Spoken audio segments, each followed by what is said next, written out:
I'm doing it. I'm going for it. It's nice to have you all back. Hopefully had a nice little break, and wanted to moderate this panel myself to talk a little bit about, and it's come up actually in some of the sessions we've had already today. All right, so what does emotional intelligence look like in practice? What does it look like to be demonstrated? What is emotional intelligence? What's the experience for people who work for emotionally intelligent leaders? And so these are questions I'm hoping to explore more deeply with our panel here, and I wanted to introduce them to you.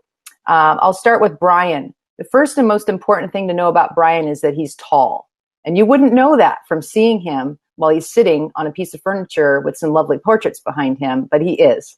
And he spent his career helping people realize and maximize their potential through counseling, coaching, and learning. He has a ministry degree from Lee University in Cleveland, Tennessee, and spent 12 years in pastoral and leadership positions within various local churches.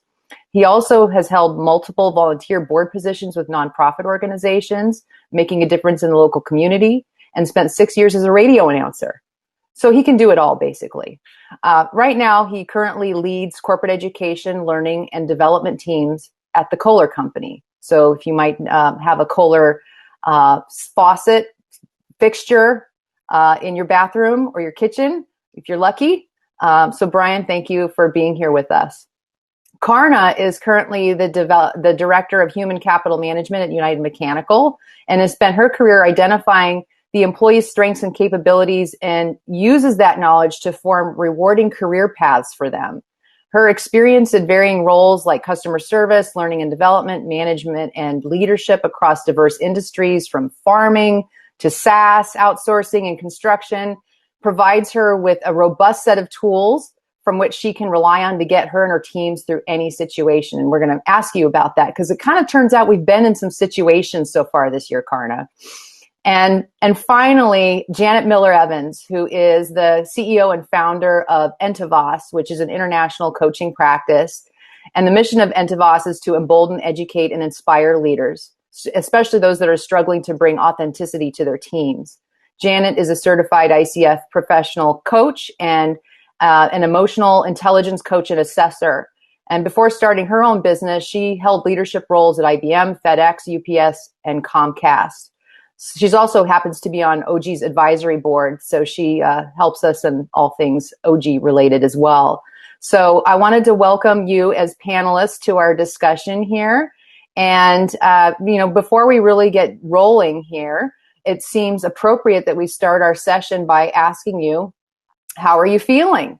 So you can see the 4 quadrants of the mood meter here. So if you felt so inclined to share either which quadrant you're in or share a word of how you're feeling, and maybe as a quick way of hearing from our panelists, I'll ask that to the 3 panelists. So Karna, why don't we start with you? How are you feeling right now? I'm feeling pretty yellow. I haven't identified exactly which emotion within that quadrant yet, but I'm excited for this, and I think it's going to be a great experience. Great. I see lots of yellow counterparts too coming up on the chat as well. So thank you for that. Janet, how about you?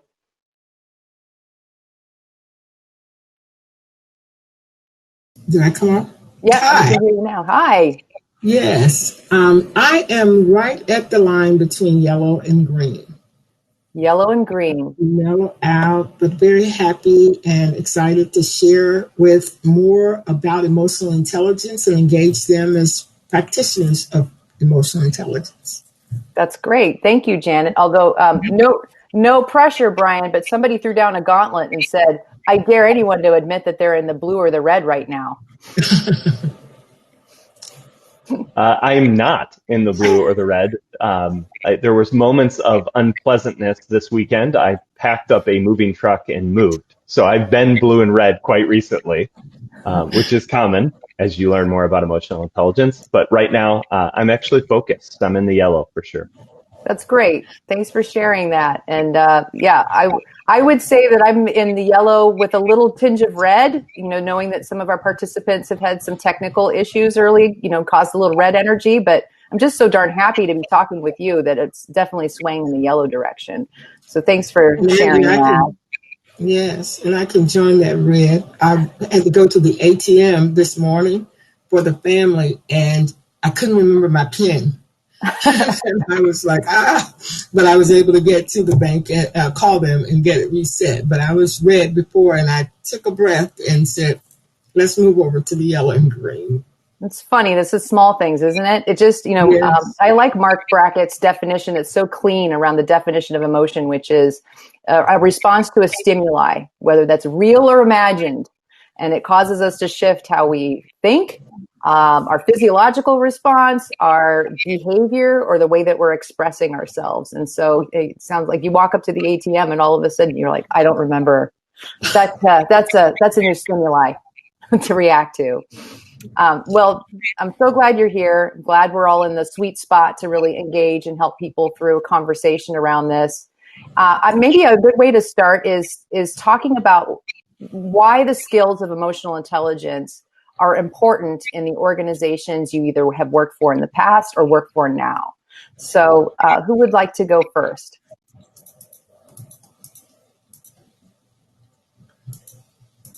Not everybody all at once. I'm going to start. Yeah, I was going to pick you anyway, Karna. Go for it. These times have been so challenging in so many ways, from politics to mental health to physical health. We've really all had to tap into a lot of grit, and a lot of our emotions are playing into all of that. At work, very real, having to face layoffs and understanding the emotions I feel personally around that, as well as setting aside my emotions to be able to understand how, the people that we're going to be laying off are feeling, and helping make that experience as supportive and helpful as it could possibly be during these times has been a very real, right now, use of my newly found skills in better understanding my emotions and being able to utilize them to make me a better person and be more present. Mm-hmm. Yeah, I mean, maybe either Brian or Janet. Karna's not the only one who's gone through a COVID reality in her business cycle. So, I mean, talk about hard things. Whether your job has shifted or changed, or you've been furloughed, or you've been responsible for doing those things to employees that you love dearly. All of that creates a lot of emotions in us. And so, how is it in this moment that emotional intelligence skills are serving you or the people that you're surrounded by? Well, I would say, Andrea, many of my clients have experienced many different emotions during this time. And in dealing with the crisis that's happening in the country, emotional intelligence has been something that they are now realizing how important that is, because they're able to think about how they are feeling and how they are reacting and what's happening within their world, and then being able to be empathetic with others. And they're showing signs of empathy in areas where they wouldn't have thought about before, such as someone's home situation, or someone having children and having to take care of children and work, or an elderly person, or someone whom they've lost. So they're recognizing how emotions have been playing all along in their lives and in their work life, but now they're able to really express them and tap into what's happening.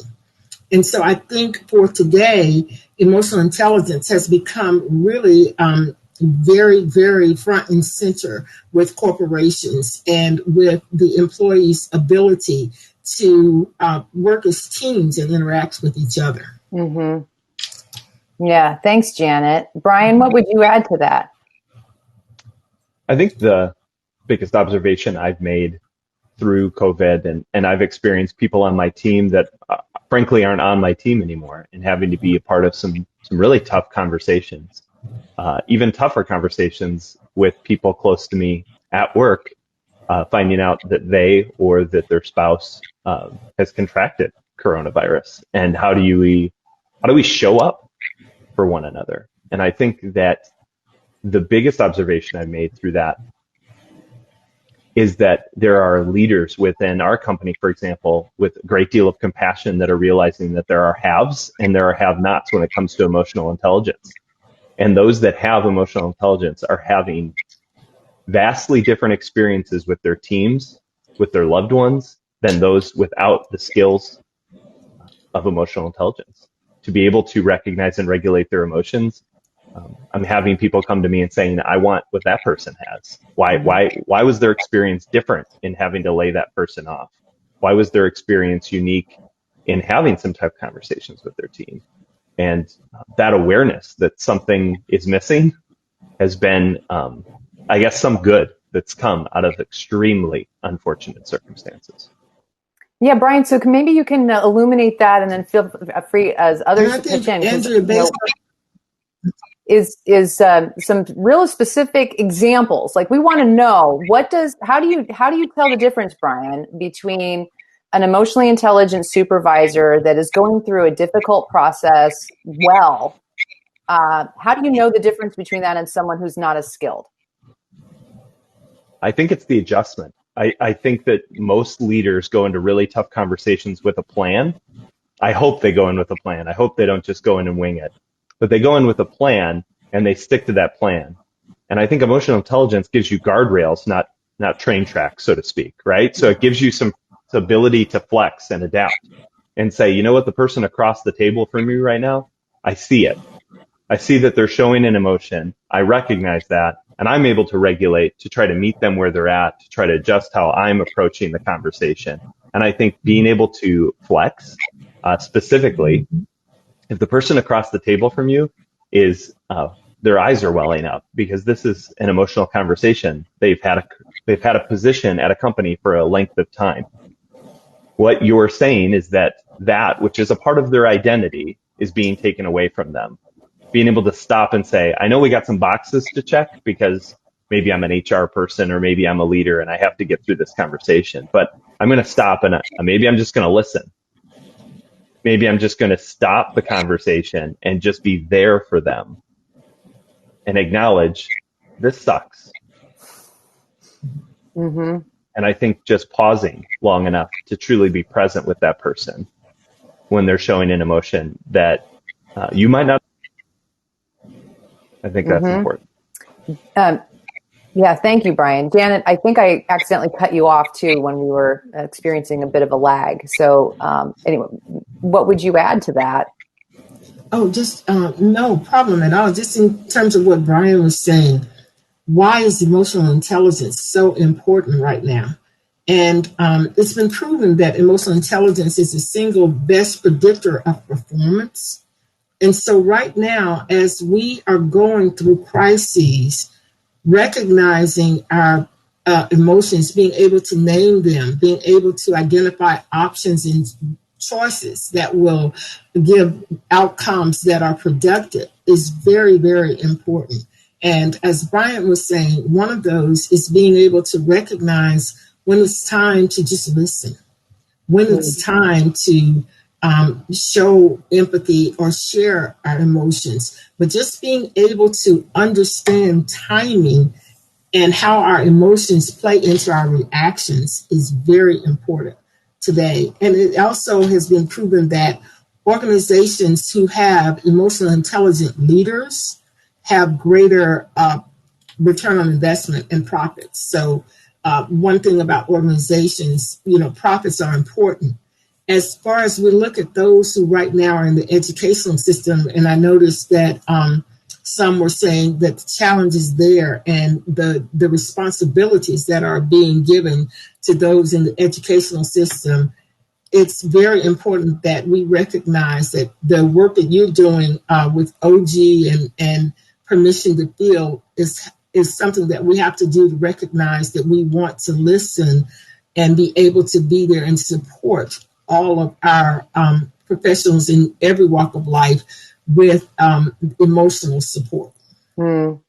I think you bring up such an interesting perspective there, Janet, because sometimes we forget that listening is a really important part of the skill set of emotional intelligence. Completely listening. My experience when people come to this work initially is they want other people to change how they are, but I'm all good. I'm fine. It's just the other people that have to follow my rules a little bit more explicitly. And I had one gentleman in the program say one time, it's like, now it behooves me to be the adult in the room because I've got the skills to do it. And I know I can make situations better as a result of that. So we have to step up a little and be a better listener, no matter where we sit in the organization. Karna, I'm interested in your perspective on this too, and how it's played out. As you already said, it's been a challenging time in your industry. How does that play out for leaders?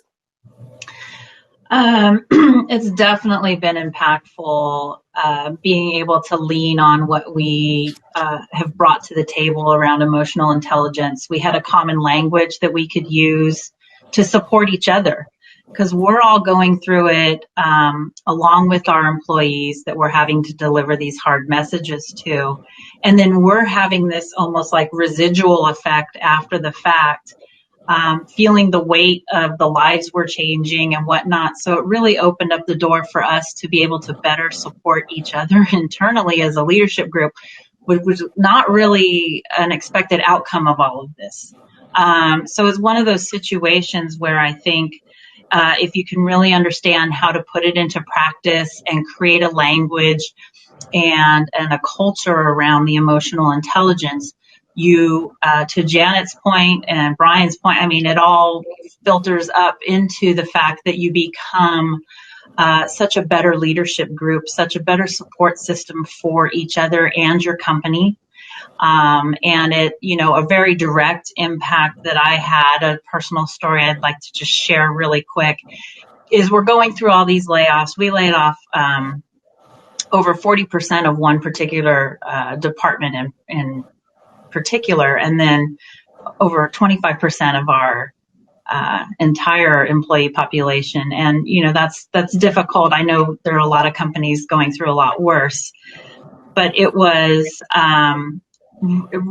took me back that a few days after I had one particularly emotional layoff interaction, and mind you, this is all being done through Teams on video. We can't get together and have that human, face-to-face contact. So that already felt like it was stripping away some of the human side of what we were trying to do. But I ended up having a little bit of a cry with this one particular employee. And we got through the whole thing and got a thank you note a few days later from her, thanking me for the way that it was handled and that how we made it easier for her in this very difficult time. And that just meant so much to me and really brought home the power of being able to use your emotions for good and for positivity, even in a not so positive situation. Yeah. Thanks for sharing that. I know there's a lot of people who are joining us from the field of education and the field of healthcare. And one of the themes I've seen in the chat is compassion fatigue. And so for those of us who have a responsibility of listening, of tending to others in all of our different industries, that's a real thing. Empathy fatigue, compassion fatigue. So my question for you three is, how do you regulate for that? If you know that part of your job is to do those hard things, listen, and really pay full attention to the person who has something hard to share with you, how do you deal with the depletion that can cause in your own system as a result? I would start by saying, know what fills you up.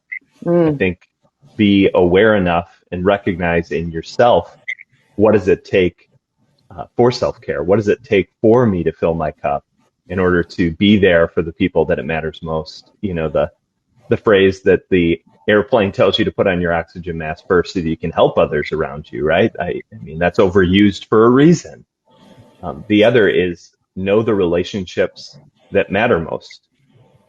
If you are using every bit of that emotional intelligence, compassionate energy in order to check boxes at work, and I saw in the chat there are people talking about this is something that applies at home. It absolutely does. What applies just as much, if not more, in our personal lives? Those are the relationships that I would argue matter the most. And so, what are you sacrificing when you're depleted, and who's paying for that?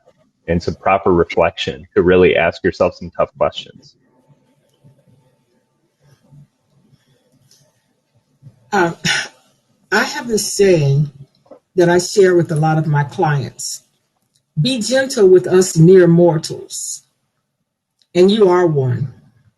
It's very important that in our roles as caregivers, as leaders, as nurses, as doctors, as teachers, that's our role, is to take care of others.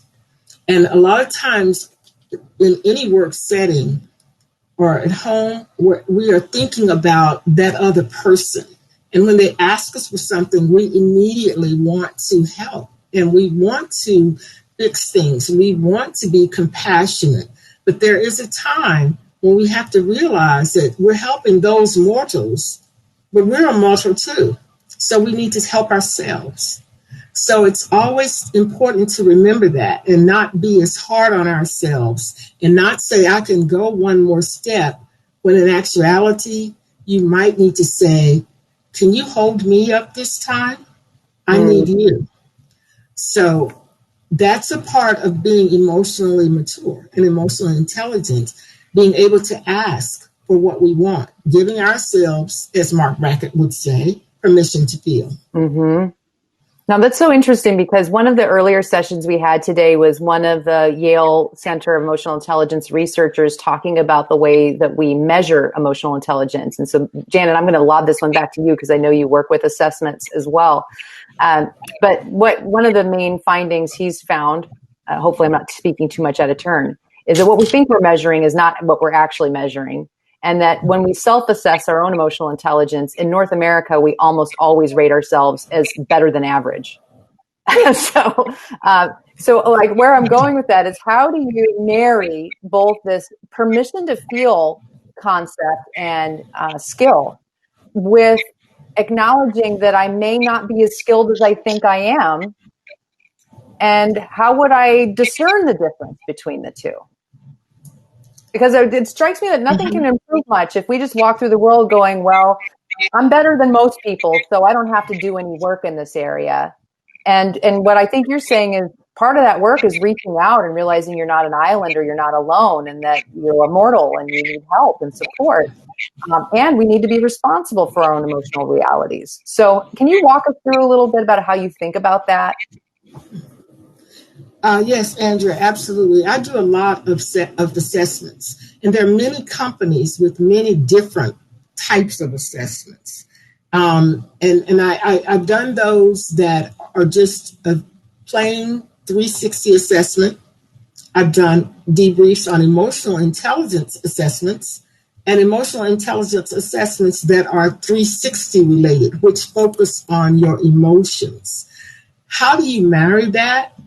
With any feedback that you receive, looking at it from a perspective of there is my truth, there is their truth, and there's the truth. So 3 different truths. And looking at that and understanding that when you are giving yourself feedback and then looking at how others perceive you, knowing yourself, knowing within your gut, because again, all of this is just data. It's just information coming in. It's neither good or bad. It's how that person sees you at that particular time in that window, or it's how you see yourself in that particular time in that window. So one thing about all this data that we receive from assessments, it's good to be able to filter that. And as we grow in emotional intelligence, we know ourselves. And then we know, now that I have some feedback coming in from other sources, I have options on how I want to respond to that, or options on where I want to do some self-care and some self-work keeping in mind you're a mere mortal and we can't change everything at once. And then making those decisions that allow for you to be successful as well as help the greater good. So that's how you can look at the assessments in breaking down the information in based on what I know and based on what I'm given, where do I land? And you have, and I would suggest you use your head, your heart, and your gut to be realistic with yourself. And then you can decide at appropriate intervals what changes you want to make. Because we all, first of all, will never please everyone, and we are not perfect, and we're always in a continuous growth cycle if we truly want to improve. Mm-hmm. Yeah, thanks, Janet. Yeah, because I think that segues nicely into, all right, how do we create workplaces that are more emotionally intelligent? What does that look like for us in practice, in the way that we show up as leaders and the benefits that we see throughout the organization, whether we work in a school, a hospital, or some sort of business entity? So, Karna, maybe I can hand it over to you. And I'm hoping that you'll talk about the charter exercise that you went through with your team. Absolutely, I'd be happy to. So we brought this, the OG Life Lab, to our workplace and put all of our management and leadership through it to start with them as a group, making sure that from the top down, we're making sure we're coming up, arriving as our best selves emotionally when dealing with our employees. And we've done a lot of different things to try to infuse that into our everyday. We have the mood meters. They're posted in each of our conference rooms and public areas so that as you're having conversations, you can even refer to it. I like to start meetings off by having my team check in as they come in the door. So where are you at right now? Let's talk about how this meeting's going to go. Or do we need to kind of reset? So it becomes a language. And one of the big things that we came away with, though, in going through the course is that we decided what was really important to us, that we have a charter that we hold ourselves to. And so before I show you our charter, I'd like to hear from the crowd in the chat. Tell me one or two things that you aim to feel when you go to work. And I'd love to see, inspired, proud, supported, energized. Wow, these really do go fast. So sorry, I'm not hitting them all. Confident, appreciated, valued, motivated. Yeah, lots of great words that I would say fall into the yellow and green areas. Now I'd like to ask, how often do you feel emotions that are in the blue or red? When the reality at work is you live more in the red or the blue, right? All the time, often, sure.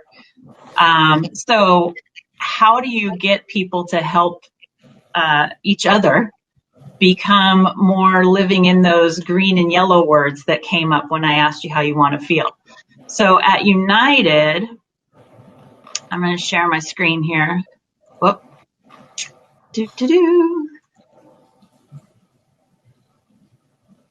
This is what we came up with after several group conversations and really determining what was most important to us when we showed up at United Mechanical.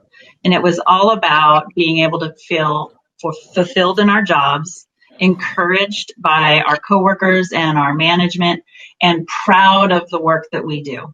Now, this is, we're a construction company. There's tangible outputs that we have as a company that makes things probably very different than what it might be, say, in an educational setting. Or, you could even apply this to how do you want to feel when you're at home? And then have those conversations about how you're going to make that happen. So more of the charter that we talk to is, in order to feel these things, these are the actions we're going to take. And we came up with 4 very specific actions that we are making sure that we're following up on as often as possible to try to help reinforce the way we want to feel when we come to work. And then we even went so far as to say, hey, look, if we see somebody who's not upholding the charter, what actions can we take to hold them accountable? So we went through this whole process. It was very enlightening. It was really good. Andrea was wonderful to work with on this. And where we landed was super powerful, even to the point that we all signed the charter. This is, from our CEO and president on down to all the managers, and just showing that we truly agree and want to deliver this type of living while we're at work. Mm-hmm. Yeah, thanks for sharing that. I think for those of you who are part of rural school districts, this may be familiar to you as a exercise that teachers and administrators will do when they begin the process of rolling this out. And again, can do it in the classroom, you can do it with families. It's a very simple exercise, but profoundly insightful, that might point out that the way I'm behaving is not in alignment with the way I want to feel when I'm at work or at home. So I'll pass back to you, Brian and Janet, if you have any other thoughts or opinions about the charter, or what you've noticed when you've asked people these kinds of questions yourself in your organizations. Yeah, I guess I would say, connecting some things that I heard from the rest of the panel, we are mere mortals.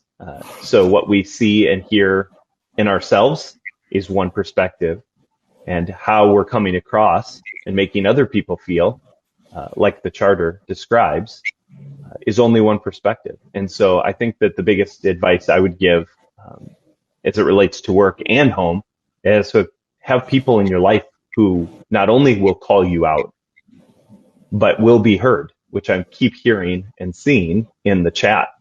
I want to be heard. I want to be seen.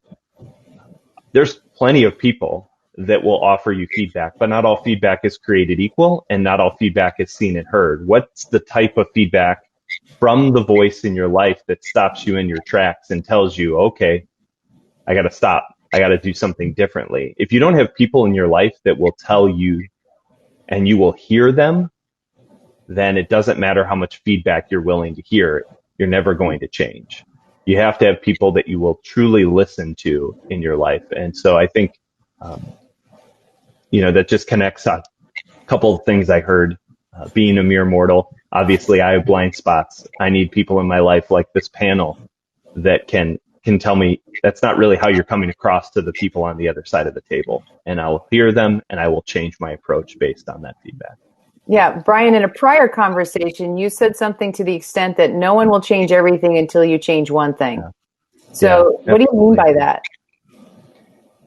So it's focus. I'm thankful that it's the emotion I was feeling when I started today, because I feel like I'm going to get more out of this experience. But I feel as if when we approach learning in general, if we don't decide to focus on one thing, we will try to, if you don't focus on one thing coming out of this conference, if you try to take everything from this conference and apply it, you're going to fail. I'm sorry. I just burst somebody's bubble out there, and I'm sorry for being the truth to you today. But you will. Learning science would show you that you can't try to apply that much. What you need to do is focus on something specific and apply it. Master that. Become a habit, and then take on something new. And if you focus on everything, you will never change anything. And that led me to another point that both Brian and Tara made about the charter. Mm-hmm. As a team coach as well, one of the things we coach is, even with your team, developing a mission and a vision. And a charter is just another version of that. which is excellent, because what that does is everybody develops that common language. Everybody has that focus of understanding we have agreed, we have bought into this. And even the naysayers, the majority who have bought into it will be able to say to naysayers, but this is a charter we agreed on. And that would keep the focus. And by them all signing it, that brings in inclusion. I was a part of this. I own this too. My name is on that charter. So that's what struck me with the charter and why it can be a very useful tool. And then as Brian was saying about the habits, if I can, there is a book out there called Tiny Habits. And it's a great book right now. It's a bestseller by Fogg. And what that says is exactly what Brian said. Take one small step, and you'd be amazed in developing the habit around that one small step in the direction you want to go will lead to more and greater steps to achieve your goals. And that's very important with recognizing, again, not eating the elephant all at once, but one bite at a time. Yeah, thanks, Janet. Such a good reminder. Ryan, are you out there? Have you been tracking some themes that we might want to attend to? We've got about 9 minutes remaining in our session. So let me add Ryan to our conversation again. There he is. Notes. I feel like I'm learning something from Janet every time she talks. So, so there was a theme in the conversations around managers and leaders, and most of you coming from different industries across the board. Janet, you being an executive coach. Most of you know I'm also with the Association for Talent Development, where we're focusing on developing managers. And this is a big theme of how do you teach managers to start developing these skills so that they're continuing to engage their direct reports. So would love to hear your thoughts on where you start with these managers, these people managers. The question is, how do we teach them the skills? Yeah, so where to start teaching them with the skills? I would say that most managers want to learn these skills. Most managers want to be good leaders, and not just managers of processes and things, but leading people to having greater positive outcomes, because of course that reinforces more positive outcomes and a happier work environment. Right now, as a lot of the states are sheltering in place, or most people are working from home, it's very important that managers focus on, again, that piece of inclusion, that piece of accepting that everybody's situation may be different. And more than ever, we have to look at and work with others coming from where they are. In terms of teaching them skills, excuse me, it's something that they have to want to learn as well. Yeah, right. You cannot open their heads and pour it into them. So hopefully managers who've stepped up to that role want to grow as leaders and would want to learn more about themselves and to become emotionally astute. Because when we say, and I'll finish with this, when we say emotional intelligence, it's not something you get on any given day and you wake up and say, I'm emotionally intelligent. It's practice, and it's learned over time. And you want to repeat understanding and naming your emotion, recognizing patterns. When you're feeling that emotion, what's triggering? Where is it coming from? And when I have this emotion, or my stomach, my head, whatever it is, what makes it twitch or whatever it does? And then, because there is something in your brain and in your psyche that's really causing the other reaction or action, and then making choices about how do I resolve this in a way that, again, that results in positive outcomes, not only for myself, but for others. Yeah. Can I step in here too? Because I see a thread that I think is really important to acknowledge, and that is around our basic needs. And for those of us who don't even have our basic needs met, and to that extent, we've discussed this before, some of us on this panel, around how discussing emotional intelligence itself can be a privilege. And so I don't know if any of you want to talk a little bit about your own experience of that, or how you might help someone who is dealing with just trying to get the basic necessities of life together and dealing with very large emotions. So we have less than 5 minutes left. We could probably take 2 days to discuss that. I recognize that. So anyway, what advice would you give our viewers today?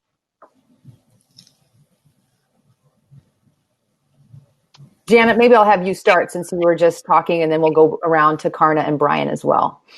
Well, I'll be brief in respect to my other panelists because let them get their thoughts in. But basically, recognizing those things that you can control. There is in Stephen Covey's book, 7 Habits of Highly Effective People. That's a basic book that maybe you want to put on your shelf in terms of helping you recognize, and they have little exercises on there of how to recognize what's in your control and focus on those things and making those things well for you, and then moving on to the greater things. But starting with what's in your circle of control can help you regulate some of those other feelings of things that are outside of your control that are causing you to have emotions as well. Thanks, Janet. Karna? Yeah, I would piggyback on that. I think it's really, when you're talking about just core human needs and you can't meet that must feel extremely overwhelming. So I think the importance of being able to identify at almost a micro level, something that is triggering a very visceral emotion, acknowledging it, recognizing it, understanding it, and it's within your circle of influence or your circle of control, and taking some control in that, and then understanding how that makes you feel when you take control of a situation and make a change in your life can be really helpful to help you kind of baby step your way through some of these really heavy times that we're going through. Mm-hmm. Thank you, Karna. Brian, I'm going to switch the question a little for you because especially since you brought up that we need to think of one thing we can change. And so what's the one thing you would encourage people to think about doing or taking away from this session? Identify what it is for you.